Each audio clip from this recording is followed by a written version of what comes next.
جی بسم اللہ الرحمن الرحیم. جی آواز آ رہی ہے جی آپ لوگوں کو؟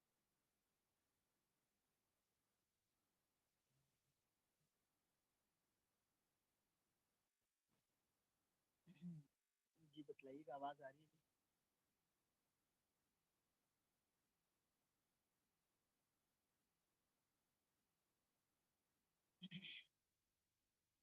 آج کے ہمارا سبق ہے منصرف اور غیر منصرف.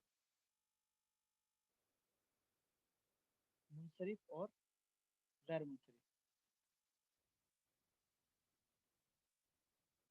اچھا خلاصتاً پچھلی باتیں عرض کر دیتے ہیں اور آج کا سبق جو ہے وہ اس اعتبار سے اہم ہے جیسے میں نے کل عرض کیا تھا کہ جو زیادہ مشکل پیش آتی ہے سمجھنے میں وہ یہی اقسام ہیں معرب اور مبنی اور پھر منصرف اور غیر منصرف.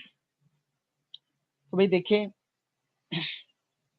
مختصراً سن لیں کہ اسم کلمے کی تین قسمیں ہیں: اسم فعل حرف. ٹھیک ہے. پھر آگے اسم کی تقسیم زیادہ ہیں. معرفہ نکرہ بھی اسم کی قسمیں ہیں، مذکر مؤنث بھی اسم کی قسمیں ہیں، واحد تثنیہ جمع بھی اسم کی قسمیں ہیں. ٹھیک ہے. اچھا اور کلمے کی ایک تقسیم ہے معرب اور مبنی. جی میری بات آواز آ رہی ہے جی میری؟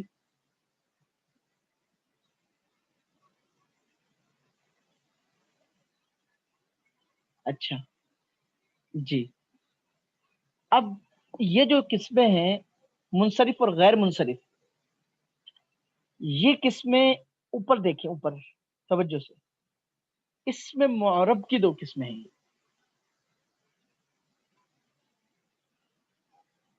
فعل کی نہیں، حرف کی نہیں، اور نہ صرف اسم کی بلکہ اسم میں بھی وہ جو اس میں معرب ہو اور اس میں معرب ایک ہی ہے، اس میں متمکن ترکیب میں واقع ہو.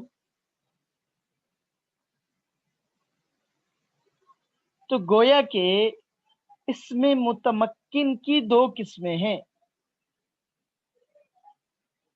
منصرف، غیر منصرف. جی تو یہ ذہن میں رکھیے گا خلاصتاً کہ اس میں معرب کی دو قسمیں ہیں: منصرف اور غیر منصرف. اچھا اب آگے منصرف اور غیر منصرف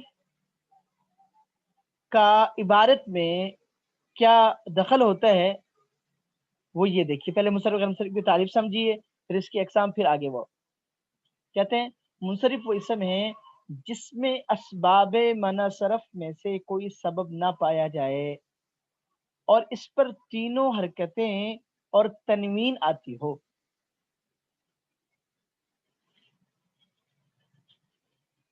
منصرف وہ اسم ہے جس میں اسباب منع صرف میں سے کوئی سبب نہ پایا جائے اور اس پر تینوں حرکتیں اور تنوین آتی ہو. اور غیر منصرف وہ ہے جس میں اسباب منع صرف میں سے دو سبب ہوں یا ایک ایسا سبب ہو جو دو سبب کے قائم مقام ہو اور جس پر تنوین اور کسرہ نہ آتا ہو. اب میں آپ کو پہچان ذرا مختصر کر دیتا ہوں کہ بھئی جو اسم منصرف ہوگا نا اس پر اس کے آخری یعنی اس کے آخری حرف پر تنوین بھی آ سکتی ہے، کسرہ بھی آ سکتی ہے. اور جو اسم غیر منصرف ہوگا اس پہ دو پابندیاں ہوں گی: ایک تو اس پہ تنوین نہیں آئے گی، دوسرا اس پہ کسرہ نہیں آئے گا. ٹھیک ہے. اچھا آگے ہے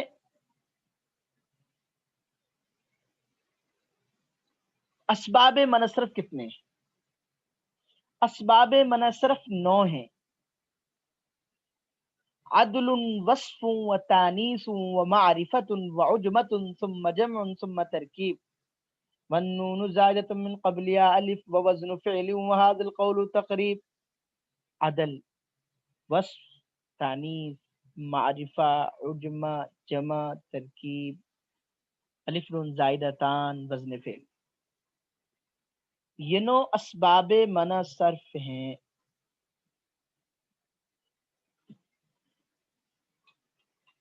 یہ 9 اسباب منع صرف ہیں.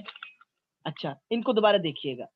عدل، وصف، تانیث، معرفہ، عجمہ، جمع، ترکیب، الف نون زائدہ تان، وزن فعل.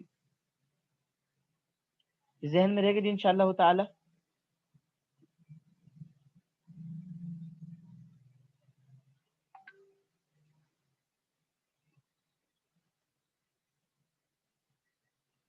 اچھا یہاں تک تو یہ بات ہوگی.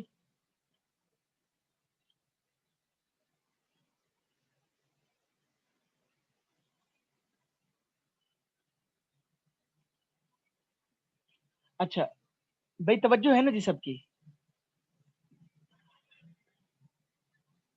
آج کے سبق میں ہم صرف یہ کریں گے کہ ان کو ہم نے حل کیسے کرنا ہے. اسباب میں نے صرف 9 ہو گئے. اب ہم ان کو 2 حصوں میں تقسیم کریں گے. وہ اسباب، اس کو بڑی، یہ اگر آپ بنیادی باتیں یہ سمجھ لیں گی نا تو آپ کے لیے آگے چلنا، آگے جو ہے اس چلنا آسان ہوگا. ٹھیک ہے. ہم اب اسباب منصرف کو 2 حصوں میں تقسیم کریں گے. نمبر 1، وہ اسباب جن کا استعمال کم ہے اور خلاف قواعد ہیں. خلاف قواعد دونوں کو سمجھیے گا. استعمال کم ہے کیا مطلب؟ مطلب یہ ہے کہ کتب میں ان الفاظ کے استعمال کم پائے جاتا ہے. اور خلاف قواعد کا کیا مطلب ہے؟ خلاف قواعد کا مطلب یہ ہے کہ بھائی چونکہ عربی گرامر ہم پڑھ رہے ہیں تو اہل عرب نے ان کے لیے کوئی خاص قاعدہ نہیں بنایا کہ بھائی اس قاعدے پہ اتارتے ہوئے ہم کسی دوسرے لفظ کو بھی بنا دیں کہ بھائی یہ اس میں یہ سب پائے جا رہے ہیں.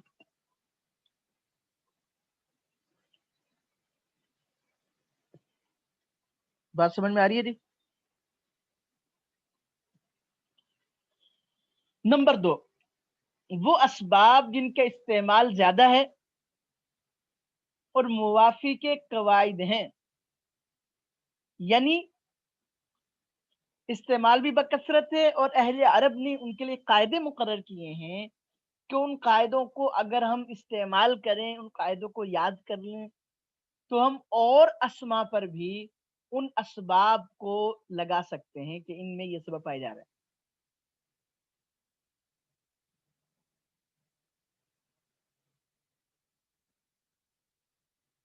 تو پہلی بات میں نے عرض کی جی، پہلی بات میں نے عرض کیا کی کہ بھائی اس میں معرب کی 2 قسمیں ہیں. دوسری بات، اسباب منصرف 9 ہیں. تیسری بات، ہم ان کو سمجھنے کے لیے 2 حصوں میں تقسیم کر رہے ہیں. قلیل الاستعمال خلاف قواعد، کثیر الاستعمال موافق قواعد. اچھا 9 اسباب، ان میں سے کوئی 2 سبب کسی اسم معرب میں پائے جائیں یا ایک سبب جو 2 کے قائم مقام ہو.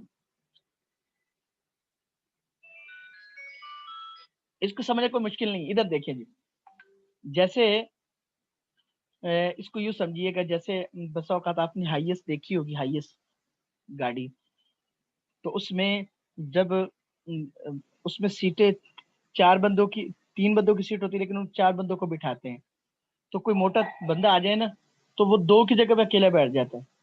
تو بھائی وہ کہتا ہے کہ بھائی تو کنڈکٹر کہتا ہے بھائی کرایہ 2 کا، کہ میں تو اکیلا ہوں، کہ بھائی تم اکیلے ہی 2 کے قائم مقام ہو. تو یہ اسباب، جو اسباب منصر میں سے کچھ سبب ایسے ہیں جو اکیلے ہی 2 کے قائم مقام ہوتے. تو یا 2 سبب پائے جائیں یا ایک سبب ایسا جو 2 کے قائم مقام وہ پائے جائیں. ٹھیک ہے. تو یہ چیز. دوسرا منصرف وہ ہوگا جس میں یا تو کوئی سبب ہی پایا ہی نہ جائے، یا پایا جائے تو ایک سبب پایا جائے، پورے 2 اسباب نہ پائے جائیں. تو اب ہم پہلے یہاں تک بات سمجھ لیجیے، امید ہے الحمدللہ یہاں تک بات سمجھ میں آ گئی ہوگی۔ اب ہم کیا کریں گے، کوشش کریں گے کہ سلو آہستہ چلیں تاکہ آپ کو سمجھ میں آئے، کیونکہ یہ سب سے مشکل مرحلہ ہوتا ہے جو سمجھنے کے لیے۔ تو پہلی بات اپنا ذہن نشین کر لیں، جیسے کنسپٹ کلیئر کر لیں کہ ہم عربی قواعد پڑھ رہے ہیں، عربی گرامر پڑھ رہے ہیں، تو جن کے لیے عرب نے قاعدے مقرر کیے ہیں ان قاعدے کے موافق ہی ہم کسی اور سب اسم کو بنا سکتے ہیں۔ اگر اہل عرب نے کوئی قاعدہ ان کے لیے مقرر نہیں کیا، خلاف قواعد ان کو پڑا ہے، تو ہم ان کو کسی ضابطے کے تحت نہیں اتار سکتے۔ جیسے مثلا ہم اردو میں کہتے ہیں سلاد کا لفظ، حیات کا لفظ، جی اب حیات کے لفظ کو واو کے ساتھ لکھا جاتا ہے، ٹھیک ہے، اب اس میں پڑا الف جاتا ہے، تو کوئی بھی یہ نہیں کہتا کہ بھائی اس میں کوئی قاعدہ، وہ کہتے ہیں بھائی اردو والے استعمال کرتے ہیں، اس کو چھوڑیے، آپ ماشاءاللہ سب انگریزی سے وابستہ ہوں گے، کتنے الفاظ ایسے ہیں انگریزی میں جن کو سائلنٹ کیا جاتا ہے، کوئی قاعدہ مقرر نہیں ان کے لیے، نشانیاں بتائی جاتی ہے، کوشش کی جاتی ہے بھائی یہ کر لیں یہ کر لیں، لیکن اہل انگلش والوں نے ان کے لیے کوئی قاعدہ مقرر نہیں کی۔ تو چونکہ عربی ہے تو عربی کے لیے عرب والوں ہی کی طرف رجوع کرنا پڑے گا۔ اس بات کو اگر ذہن میں بٹھا لیں گی تو اسباب منع صرف کو سمجھنا انشاءاللہ آسان ہو جائے گا۔ تو اب ہم کیا کریں گے، پہلے ان کو کریں گے جن کا استعمال بھی زیادہ ہے اور قواعد کے موافق بھی ہیں، یعنی ان کے لیے ان کا سمجھنا ہمارے لیے آسان بھی ہے، ٹھیک ہے۔ تو انشاءاللہ تعالی ہم پیر والے دن سے آگے ان کو کریں گے۔ آپ کوشش کیجئے کہ پچھلوں کو ایک دفعہ تکرار کر لیجئے، ٹھیک ہے، اور ان کے ذہن میں بٹھا لیجئے۔ میں نے پہلے بتا دیا کہ اسم کی قسمیں زیادہ ہیں، معرفہ، نکرہ، مذکر، مؤنث، واحد، تثنیہ، جمع، صرف اسم کی قسمیں، اور کلمے کی اس قسم صرف معرب مبنی ہے۔ یہ جو ہے اس میں جو منصرف غیر منصرف ہے، یہ ذہن نشین کر لیجئے گا کہ یہ اسم کی ہے، اس میں معرب یعنی اس میں متمکن کی یہ تقسیم ہے، یعنی مطلقاً اسم کے نہیں، اس میں متمکن کی تقسیم ہے، یعنی مبنی نکل گئے، مبنی اسما جتنے بھی ہیں وہ سب کے سب نہ منصرف ہو سکتے نہ غیر منصرف ہو سکتے۔ جی امید ہے ذہن نشین رہے گا۔ تو میں نے آج آپ کو تمہیداً ذکر کر دیا ہے، کوشش کریں اگر ایک دفعہ نہ سمجھ میں آئے، آپ اس جو ہے نا اس ریکارڈنگ کو دوبارہ سنیں جو دوبارہ سنیں، تاکہ جو ہے نا مطلب آپ اچھے طریقے سے ایک دفعہ ذہن نشین ہو جائے، ٹھیک ہے۔ چلیے دعا میں یاد رکھیے گا پھر۔ السلام علیکم ورحمۃ اللہ وبرکاتہ۔